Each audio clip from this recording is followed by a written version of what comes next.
Anyway, so yeah, we will use the normalized data. So this is a kind of counterexample, but now we come to the intuition, and now we come to the point where I told you this is the important thing, because we are now talking about the basic assumption of PCA. Yeah. So if I would do a podcast on conspiracy theory, I would tell you, well, I'm just observing. You have to interpret yourself. I'm just observing. I know I can tell you it's getting weird. It's getting really weird, but I'm just telling you some facts. You have to interpret it. Okay, so I'm telling you some facts. So here is the basic intuition of PCA. Well, look at this scenario here. Of course, they are not normalized, the features, but just neglect that for a moment. You know, all those conspiracy podcasts have some weaknesses. I also have a weakness now here. So just ignore that. Yeah, so they are not normalized, but just ignore it. I mean, we can also work on non-normalized things. We just have to use the correlation. But anyway, yeah. So take this example. Now, seriously, take this example. So feature X1 explains most of the variation. Agreed. X2 has a lower variance than X1. So remember, we want to find a lower dimensional projection or a lower dimensional feature space that explains, represents the original data set as best as we can, yeah, by just omitting or reducing the number of features, we will have some loss. Remember that? We talked about that one here. Oops, where is it? Here. Yeah, we will make some errors, but we want to keep the errors low. We want to keep the information loss low. So yeah, why not disregarding, in that case, if we have to disregard one, if we have to delete one of those two things, what should we what kind of feature should we disregard? Of course, X2. If we delete X2, the variation of X2 is much smaller than X1. So if we take variation as a measure of information loss, then X1 will be the natural choice, obviously, yeah, because the variation is highest in X1. So reducing the feature space by X2 reduces the variability, the variation, of course, but the smallest variation is lost, the variation along X2. Yeah. So, and that's actually the idea of PCA. We want to compute the directions of the highest variations and then get rid of those directions that have the lowest variation. Yeah? And here's the example 2, where now the features are correlated and have more or less similar variances, more or less, so it's a little bit distorted, but anyway, so that could be a really typical scenario. Things are normalized, X1 and X2 are normalized. So what we do with PCA is we find new orthogonal axes, in that case PC1 and PC2, which is orthogonal to PC2. And PC1, we know by definition of PCA, we just have to believe it now, but we will see that that's actually the case. PC1 is the direction of highest variance, and PC2 is the direction of lowest variance in that two-dimensional case. So if we omit PC2, we will have the lowest loss in variation, because if we keep PC1, that's the direction of highest variation. Yeah.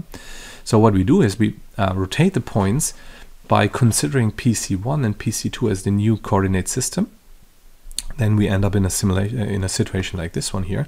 And now we, as we told before, as we discussed before, we just take PC1 as the new X1, so to say. But it's not the original X1 anymore. It's a linear combination of X1 and X2. Yeah? And we disregard PC2, which is fine, because this is the direction of lowest variance. So in terms of information loss represented by variation, that is the best choice we can do, as long as PCA and PC1, sorry, and PC2 are mathematically the optimal solution. But that's actually also provable. PCA always gives you the optimal PCs. Yeah. So yeah. So the intuition again, PCA finds the optimal rotation such that the transformed data explains the variability of the data best. Yeah, and the new axis of this rotation are the principal components. They are also called eigenvectors because, yeah, technically PCA is nothing else than an eigendecomposition of the covariance matrix usually. Yeah. And as I told you before, now the spoiler is solved. For a d-dimensional data set, we will always get d principal components, but we know that those axes, the eigenvectors, are sorted actually by decreasing variance. So the first eigenvector has the variance, the highest variance, and the variance are actually also called eigenvalues, yeah, which is the result of the eigendecomposition, eigenvectors and eigenvalues. And as I told you, the variance along each eigenvector is decreasing, meaning the first eigenvector has the highest variance, the highest eigenvalue, while the dth, so we always get d, so the dth eigenvector will have the smallest eigenvalue, the smallest variance. And that can be used for dimensionality reduction. If we want to optimize variance for the information loss, yeah, we just pick the k first eigenvectors as a new axis because they are guaranteed to have the highest variance, and the d minus k we delete, have the lowest variance. So we will be optimal with respect to loss of total variance. And that's actually what PCA does. Yeah. Of course, another spoiler, because we will talk about that later, of course, the general idea here is that high variance is the right thing, or the right direction to distinguish patterns. Yeah, because in the end, I mean, this is pre-processing before we apply some data mining magic, and in the end we want to find patterns in this data. Yeah, so the basic assumption, and now this is the important point, I'm only telling facts, I'm not interpreting it. Yeah. So the basic assumption is that the direction of highest variance are revealing the patterns, and we will have later on, another spoiler, sorry, we'll have some counterexamples where this assumption actually does not hold. Yeah, and in that case, PCA is the worst thing you can do. But as I said, that will come later. So yeah, the general PCA procedure.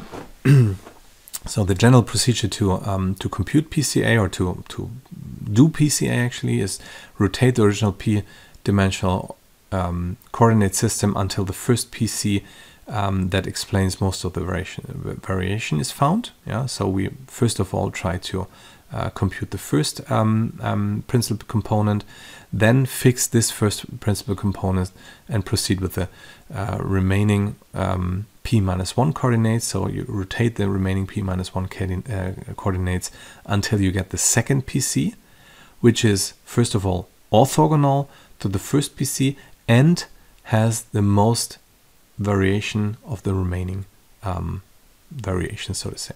Yeah. Yeah, and then we can reduce the dimensions by, and we do that until we have d PCs, and then we can reduce the dimensions by just protecting the points onto the first k PCs. Yeah, and that's the general idea to do it. Yeah, so here is the visualization of that. So here we have a data set. Obviously, we are looking for the first PC, which is something like here, but we try a little bit some different candidates. So the first candidate could be this one here, x2, has a variance of 0.87. So then let's try this one here. The variance is even smaller, so this is even worse than x2. So let's move like this one here. So this one here has an even smaller variance, 0.08. So this is even worse than the previous one. So and this one here, again, not really convincing. Yeah. So this one here, x1, I think it has more or less the same like x2 because the two things are normalized. So now rotating it a little bit more, this one here looks promising, at least more promising than x1 and x2, because it has a variance of which is higher than 0.8 something. It's 1.31. And finally, this one here looks like the best one here. I can tell you this is the best one here, which has a variance of 1.63. Yeah, and PCA finds this one as the first PC, and then the second PC. In this case, it's a two-dimensional example, so we only have two PCs. So the second PC must be orthogonal to the previous ones, which is just the PC1. So PC2 is orthogonal perpendicular to PC1, and we are done. Yeah, so this one here, and now projecting the points onto the first PC gives you a one-dimensional data set, which represents the original data set in the best possible way, considering variability. Yeah, so it has the lowest information loss in terms of variance of the points. Okay, so yeah, you can rotate the points and use PC1 and PC2 as the new coordinate system, and then PC1, of course, by definition, yeah, we talked about that, explains the most variance, so you project them and disregard PC2. Yeah? And that is, as I told you before, mathematically optimal with respect to variance, yeah? Minimizing the variance loss.